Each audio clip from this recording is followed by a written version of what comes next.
Welcome to the first episode of our new BDO 2017 guide series.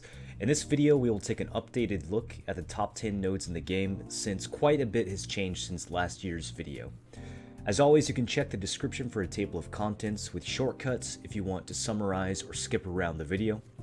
In the old video, most of the top nodes focused on crafting materials. This time, my approach to the top 10 list will be to make it applicable to the broadest number of playstyles possible. This means that all nodes you will find in this video are great for passive income even if you do not do any crafting. You can easily sell any of these materials on the market, usually for max price, without any additional work. If you choose to take it a step further and use these materials for crafting, you can of course make even more, but in that case the order of the top 10 might change depending on your playstyle. We'll talk a little bit more about that in the advanced node guide. For now, this is just going to be a short list to give you a start on your node empire based on no matter what you do in game.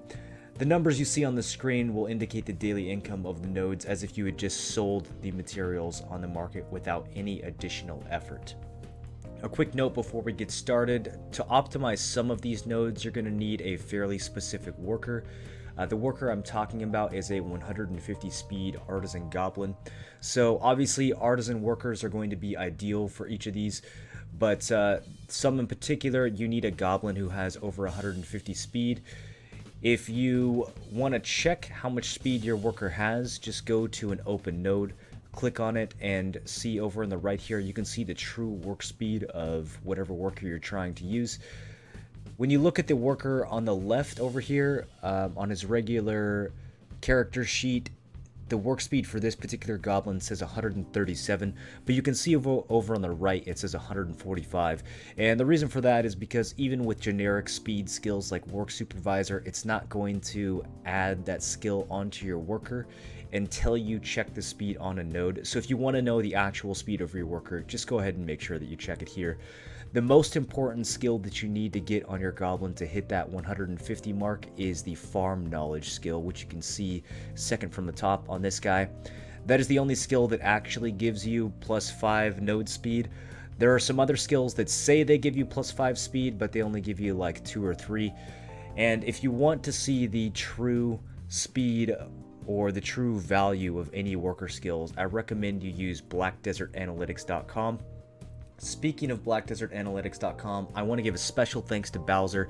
He did about 200 hours of research into node yields across the game, and without that information, it would have been impossible for me to make this guide with the level of precision that I've been able to use. So special thanks to Balzor. Be sure to check out Black Desert Analytics. It's got those worker skills, and it's got a ton of other tools that are very useful to anyone who's interested in the life skilling, money-making part of the game.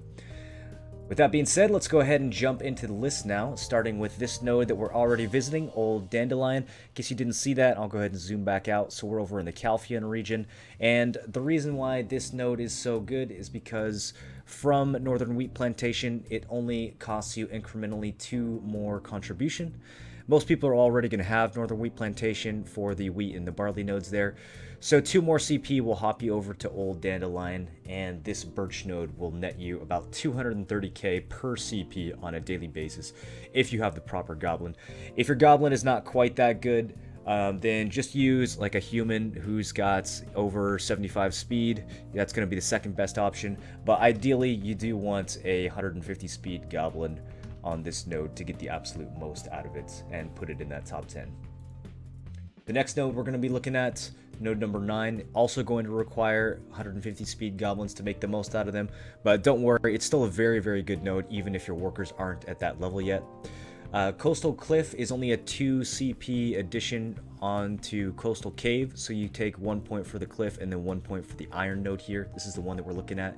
That'll net you about 230,000 per CP on a daily basis, and you should already have Coastal Cave anyways, because that is going to be the node that comes in at number 8.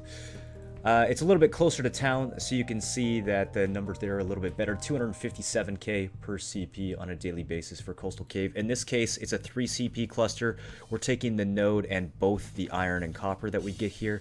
Now you see for nodes number 8 and 9, I've put for the worker that you can use either a Velia or an Olvia Goblin. The numbers that I've shown here are based on Olvia Goblins, so they're actually a little bit lower.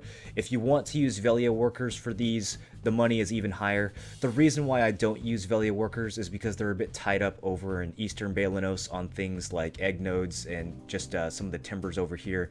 And so the way I've min-maxed it is kind of using Velia for Eastern Balanos and Olvia for Western Balanos. But really either way works. If you don't care about these egg nodes, if you don't do any cooking, then just use Velia workers and go directly to these and you'll make even more money than the numbers that are shown here. The number 7 node is also in the Balanos region. That we're going to go a little bit to the east here over at Ehwaz Hill.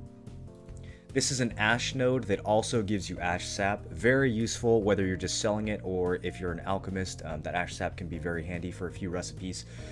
Currently, the best worker to use on this one is a Velia Giant, although it's possible that the workload for this node might go up as more people use it. Basically, I'll talk about this in the advanced node guide, but there is a system in which more people who use the node makes the node slower. So it's kind of like fishing, how if you're fishing in a popular area, then it takes longer to get your fishing off. It's the same thing with nodes. If more people are putting workers on a node in an area, then it takes longer for workers to complete the task. Basically, you just want to make sure that your worker's speed is higher than the workload of the node when it comes to Ehwaz Hill, and when it comes to most nodes, that's the general rule you want to try to follow. So like over here, back to old Dandelion, the workload is 150, which is why we want a goblin that has over 150 speed. Follow the same rule for Ehwaz Hill. Like I said, for now, the best worker is a giant, but it's possible if you're watching this video in the future, you may need to switch to a human or even a goblin to get the necessary speed to complete this node in one trip. Coming in at number 6, we have Lynch Farm Ruins. This is a node from the old video, and we're cheating a little bit here. Trace of Savagery isn't actually purely passive income in the same sense as the other nodes. You don't really want to sell your Trace of Savagery straight on the market. If you are doing that, then this node isn't so good, definitely wouldn't be in the top 10. But if you don't mind doing just a little bit of alchemy, like literally 20 minutes of alchemy a month is enough to make money off of Trace of Savagery. It really doesn't take that much work. And because of that, I decided to include it. I don't have a flat value for the income per CP on this one like I do the other nodes. As you can see, I've put a range there, 250k to 600k silver per contribution on a daily basis. That lower end number, 250k, is if you just do like the bare minimum and convert this to metal solvent and then sell the metal solvent on the market. You can expect to make about 250k per contribution from this node. And if you decide to put some more work into it, you can make upwards around 600k a day. So this node can be very good. For some people, it's going to be the best node in the game. However, for other people, it won't even be in the top 10. I put it at number 6. I think it's going to be, I think that's a fair assessment for most of you who, like I said, just want to do like a little bit of alchemy and then, you know, skip it and go on to the next one. Then I think number 6 is a fair ranking for this node in that case. Nowadays, we use Untitled Goblins on this node. We used to use humans. We used to think that the extra luck would yield you extra Trace of Savagery. Balzor's research has shown that this is probably not the case, or if it is the case, it's such a low benefit that it is not worth using a slower human over a faster goblin. So just stick a goblin on this node, and that'll get you the most value out of it. Alright, now going on to number 5. This is our first node to break the 300k per contribution per day limits, which is just absolutely insane. Anytime you can get over 300k a day per contribution point, that's a really, really good value for your CP. The node we're talking about here is Southern Cienaga, iron ore, and rough mud crystal.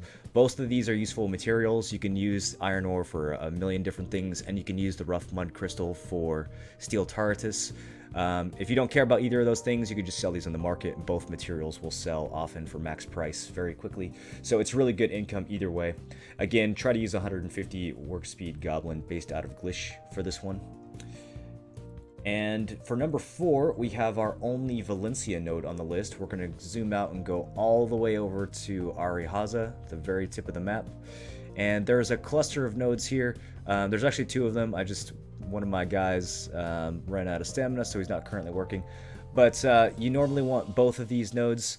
It's going to be a total of 7 contribution to get the node and both of the palm timbers, but it's well worth it. For that 7 CP, you're getting over 2 million a day, which comes out to 335k per CP daily. The worker setup on this one is a little bit odd. The best way to do it is to have a Areha human on this node and a Valencia goblin on this node. And the reason why you do that is because it's quite a bit of a distance for your worker from Valencia to get here.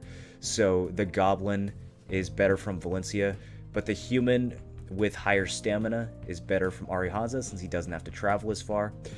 So that's generally going to be the best way to min-max the timber nodes. You could buy extra lodging in Areha and send 2 workers from Areha, but you will only get about an extra 130k per contribution by buying more lodging and sending a closer worker to the forest. So there's a lot of other nodes you can get that will net you more than 130k per contribution. We'll go over what those are in the advanced node guide, and I'll give you guys the spreadsheet so you can kind of figure that out for yourself in the future based on market changes. But for now, just know that, and basically, unless you have 300 or 350 contribution, it's probably not worth investing in Areha lodging. Instead, just use your 1 free worker slot to send a human, and then use a Valencia worker slot to send a goblin for the other one. All right, now we're getting into the top 3. These are all extremely good nodes. We've got the coal node over by Keplan. Keplan Quarry. This will yield you 339k per contribution on a daily basis. Very, very close to town. You can get a ton of coal from this node. You want to use a Keplan human, or if you have an artisan giant with over 100 work speed, you can use him as well. Because the distance to town is very close, the slowness of the giant doesn't matter. So if his work speed is high enough, go ahead and use a giant. Otherwise, you're going to want to use an artisan human on this node. And the coal here is very useful, not only to just sell on the market, but also to make into steel, which is a really valuable crafting material for a variety of things or for trade crates.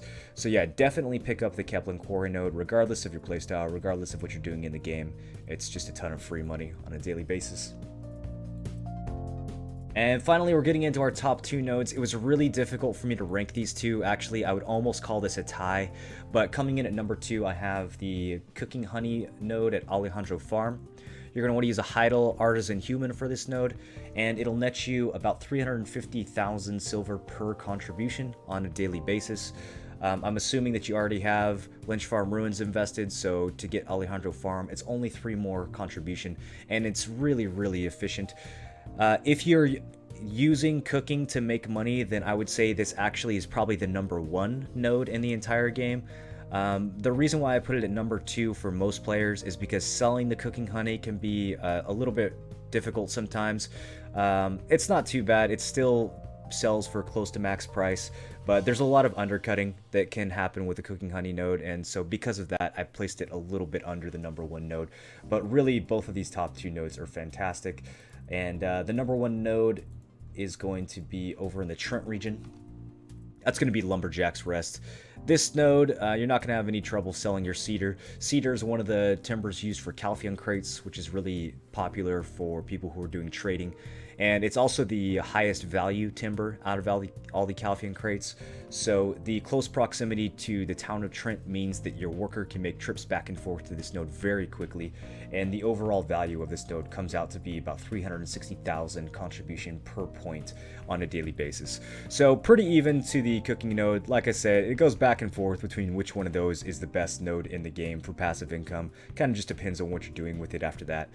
But any of these top 10 nodes, even if you don't have the ideal workers, are going to be very, very strong. Even if you're a new player and you're only using like blue quality workers, definitely make sure you pick these up. They're going to net you a lot more passive income compared to any other nodes in the game. I will be making an advanced node video, as I mentioned before, that talks about how to prioritize nodes beyond the top 10. In fact, I've got a tool, a very powerful tool that I've been working on that will allow you guys to prioritize basically every node in the game and make an infinite list of how you should be spending your CP all the way to 300, 400, and beyond, just in case we ever actually get that high. So check out that advanced node video when it's ready. I'll put a link somewhere on the screen. I'll also put a link in the description. That's all I have to say about nodes for now. Hopefully I'll see you guys in the advanced video. Thank you for watching, and take care.